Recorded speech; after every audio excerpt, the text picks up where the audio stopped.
वाजपेयी अपने YouTube channel महितन Vajpayee पे आपका बहुत बहुत स्वागत करता हूँ। ये क्लास एसएससी CHSL 2021-22 के जो एस्पिरेंट हैं जिनका टियर 2 एग्ज़ाम 18 सितंबर को लगा हुआ है, उनके लिए बहुत ही ज़्यादा हेल्पफुल होने वाली है। जैसा कि मैंने आपसे वादा किया है कि डेली कम से कम एक जो RTA की कॉपी है उसका मैं एक्सप्लेनेशन आपको जरूर कराऊंगा। तो आज एक और RTA की कॉपी को हम लोग एक्सप्लेन करेंगे, इसका कम्प्लीटली पोस्टमार्टम करेंगे। ये जो RTA की कॉपी है इस पर स्टूडेंट का जो स्कोर है वो 70 है आउट ऑफ 100, तो काफ़ी डिसेंट स्कोर है। अगर हम 100 में 70 स्कोर कर रहे हैं डिस्क्रिप्टिव के एग्ज़ाम में तो ये काफ़ी डिसेंट स्कोर है।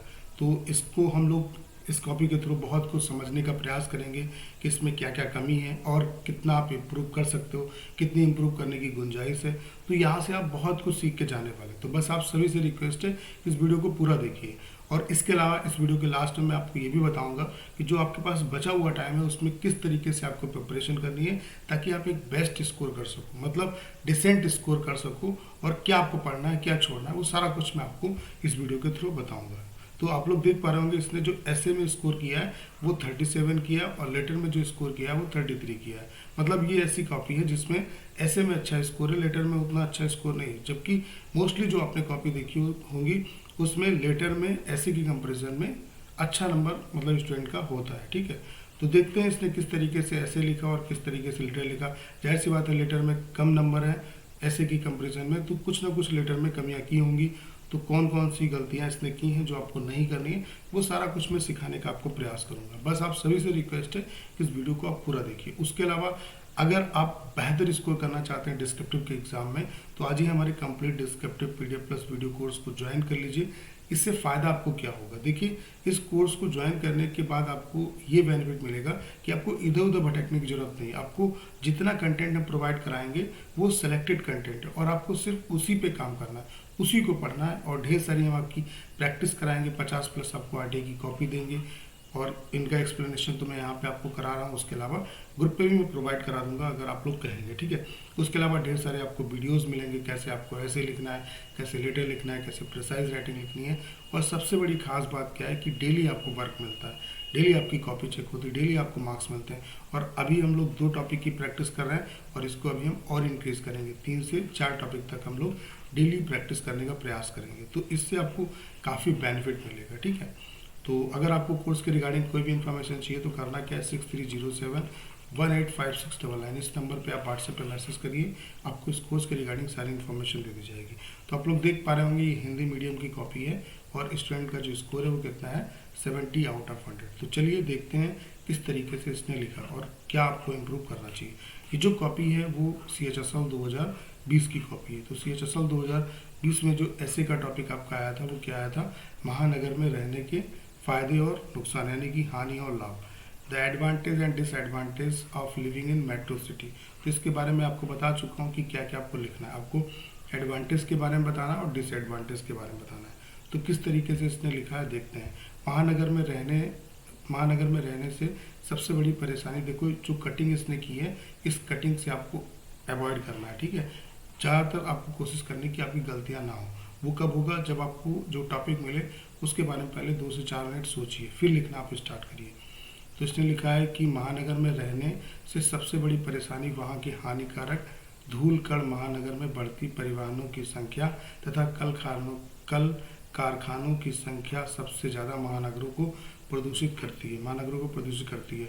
महानगर में लोगों की बढ़ती आबादी तथा घटती पेड़ पौधों की बड़ी समस्या है। तो कुछ अटपटा सा लिखा हुआ है। महानगरों की सबसे बड़ी एक और समस्या है लोगों का गांव से महानगरों की ओर पलायन करना। महानगरों में लोगों को सुविधाएं ज़्यादा आकर्षित करती हैं। लोगों को इसके साथ अपने आने वाले पीढ़ी के लिए विचार करना चाहिए। महानगर में रहने से लोगों को सुविधाएं जैसे बाजार, कल कारखाना जैसे आवश्यक चीज़ें आसानी से मिल जाती हैं, जिसके कारण लोग महानगर में रहना पसंद करते हैं। महानगरों में रहने वाले लोगों को स्वच्छता के साथ साथ अपने पर्यावरण की रक्षा करनी चाहिए तथा अनावश्यक चीज़ों पर पाबंदी लगाना चाहिए। महानगर में रहने से लोगों को अच्छे काम तथा अच्छे वातावरण मिलते हैं। महानगर की सबसे बड़ी समस्या है लोगों की बढ़ती आबादी तथा घटती पर्यावरण, जबकि यहाँ पे क्या लिखना चाहिए था, घटता पर्यावरण। ठीक है, तो कुछ चीज़ें गलत की हैं, काफ़ी गलत की हैं। महानगर में सबसे बड़ी समस्या एक ये भी है कि वहाँ लगे कल कारखाने की जहरीली लगे कल कारखाने का जहरीला धुआं की जहरीले धुआं नहीं होगा, का जहरीला धुआं तथा कारखानों की गंदा पानी होना चाहिए, गंदी पानी जिसे लोग यमुना जैसे पवित्र नदी को जहरीला दूषित बना रही है, जिससे महानगर में रहने वाले लोगों को काफ़ी समस्या होती है तथा तरह तरह की बीमारियां पनपती हैं, जैसे डेंगू, मलेरिया तथा खतरनाक वायरल बुखार। महानगर में रहने से लोगों को एक लाभ और है, जैसे बच्चों को पढ़ाने के लिए अच्छे स्कूल, कॉलेज तथा महिलाओं के लिए रोजगार का साधन। महानगर में महिलाएं कहीं भी आसानी से आ जा सकती हैं तथा कल कारखानों में बिना किसी परेशानी के काम कर सकती हैं। वैसे देखा जाए तो अब महिलाएं गांव में भी काम करके अपना भरण पोषण कर सकती हैं। महानगर में एक और सबसे बड़ी समस्या है बेलगाम वाहन, जिससे हमारे पर्यावरण को काफ़ी ज़्यादा नुकसान पहुंचता है लिखना चाहिए था, तथा बच्चों को काफ़ी ज़्यादा दिक्कतों का सामना करना पड़ता है।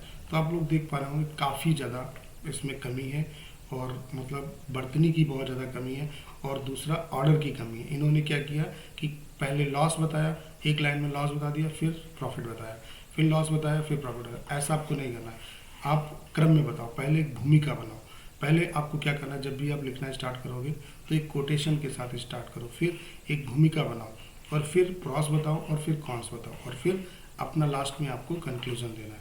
तो ये है राइट तरीका। अब देखिए यहाँ से आपके लिए एडवाइस क्या है, जैसे कुछ स्टूडेंट अब इस कॉपी को देख के कहेंगे कि ये लक बेसिस है भाई, और ये सही बात भी है कि लक बेसिस है, इन्हें 37 मार्क्स मिले हैं, ये इनके लक के बेसिस पे ही मिले, वरना इस कॉपी को 30 मार्क्स भी नहीं मिलने चाहिए थे। ये मतलब ये सच्चाई है, ठीक है। तो अब इससे आप बच नहीं सकते, लेकिन अब इसका अगर आप रोते रहोगे तो ये एक सही तरीका नहीं है। देखो इतना तो है, जैसे जो लक बेसिस चीज़ें हैं वो हो सकता है 2 से 5% लोगों के साथ हो, लेकिन अगर आप एक बेहतर डायरेक्शन में काम करेंगे, बेहतर जिसकी कॉपी लिखी होगी, ऐसा कोई भी बंदा नहीं होगा जिसने अगर अच्छा लिखा है और उसके मार्क्स अच्छे नहीं, तो फोकस आप इस आलाप को लेके मत बैठिए कि लक बेसिस होता है, ऐसा नहीं है। अगर आप अच्छा लिखेंगे तो डेफिनेटली आपको अच्छे मार्क्स मिलेंगे। तो अगर आपको अच्छे नंबर लाने हैं तो फोकस करना है कि आप अपनी क्वालिटी को इम्प्रूव करो, आप जो लिखो वो इतना बेहतर लिखो कि सामने वाले को नंबर देने ही पड़े आपको, और उसके लिए आपको लिखने की प्रैक्टिस करनी पड़ेगी।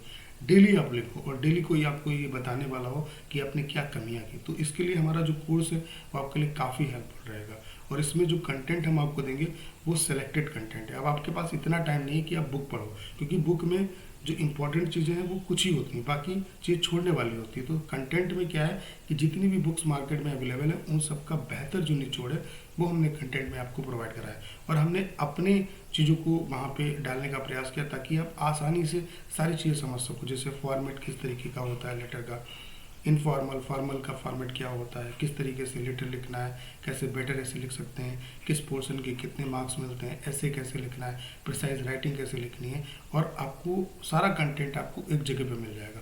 तो इस पर अगर काम करेंगे तो बेहतर आप कर सकते हैं। तो अगर आपको कोर्स के रिगार्डिंग कोई इन्फॉर्मेशन चाहिए तो करना क्या है, 6307185699, तो इस नंबर पर आप व्हाट्सएप पर मैसेज करके सारी इन्फॉर्मेशन ले सकते हैं। मैं यही आपसे कहना चाहता हूँ कि लक के चक्कर में मत पड़िए, आप बेहतर करिए, और अगर आप बेहतर लिख के आएंगे तो डेफिनेटली आपको अच्छे मार्क्स मिलेंगे। अब देख लेते हैं इनका लेटर कि इन्होंने लेटर किस तरीके से लिखा। तो लेटर जो आया था वो आप हेमदेव निवासी, मोहल्ला Kazi Karimnagar, post Haiderpur, Muzaffarnagar, pin code 2501, अपने क्षेत्र के नगर पार्षद को पत्र लिखकर उनका ध्यान क्षेत्र में लावारिस कुत्तों की बढ़ती हुई संख्या और उससे उत्पन्न समस्याओं की ओर आकर्षित करें। तो जाहिर सी बात है ये आपका फॉर्मल लेटर है। तो सबसे पहले आपका राइटर का एड्रेस आएगा, उसी में इन्होंने गलती की, एक चीज़ यहाँ पे लिखी, फिर एक लाइन का गैप दे दिया। ऐसा नहीं करना है, सारा जो कंटेंट लिखना है, आप जो इस समय लेटर लिखे जा रहे हैं उसमें सारा कंटेंट यहीं से स्टार्ट होता है, ठीक है।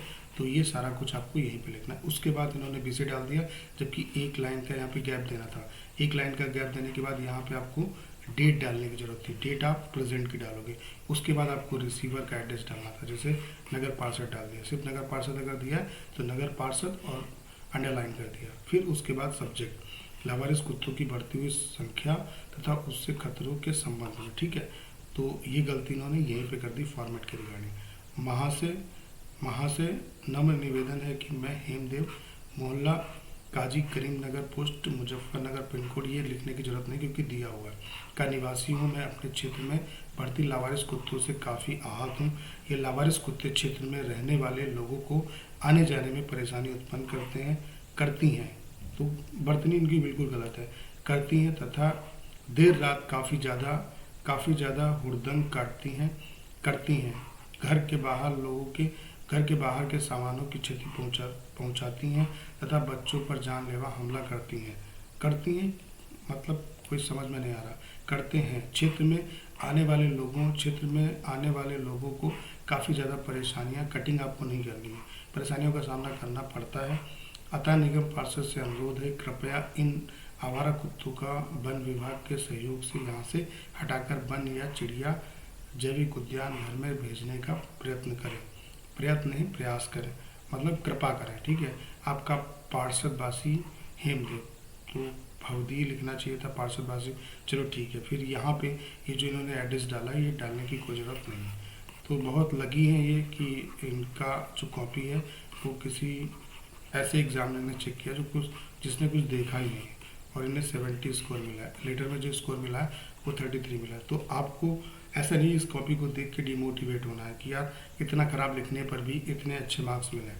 देखिए, आपके लिए सलाह यही है, ऐसा कुछ लोगों के साथ होता है, कुछ परसेंट लोगों के साथ, लेकिन ढेर सारे एग्जामिनर ऐसे हैं जो बहुत बारीकी से कॉपी चेक करते हैं। अगर आप अच्छा लिखेंगे तो फोकस आपको करना है 99 और 98% पे।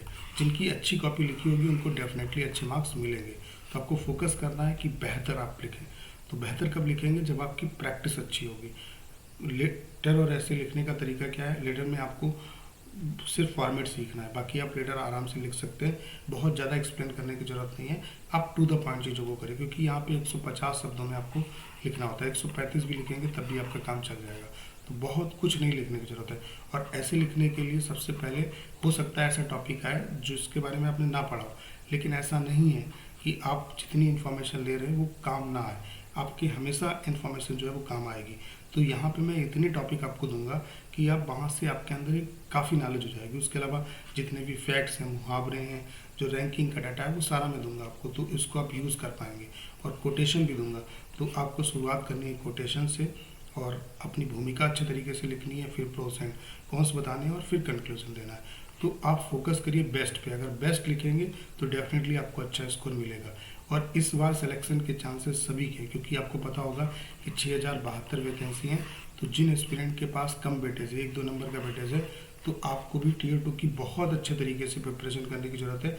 ये मौका आपको नहीं गंवाना है, क्योंकि अगले साल जो वैकेंसी 2022-23 में आएगी उसमें आपको काफ़ी कम वैकेंसी देखने को मिलेगी, क्योंकि पीएससी की जो वैकेंसी हैं वो सीजीएल में शिफ्ट हो चुकी हैं।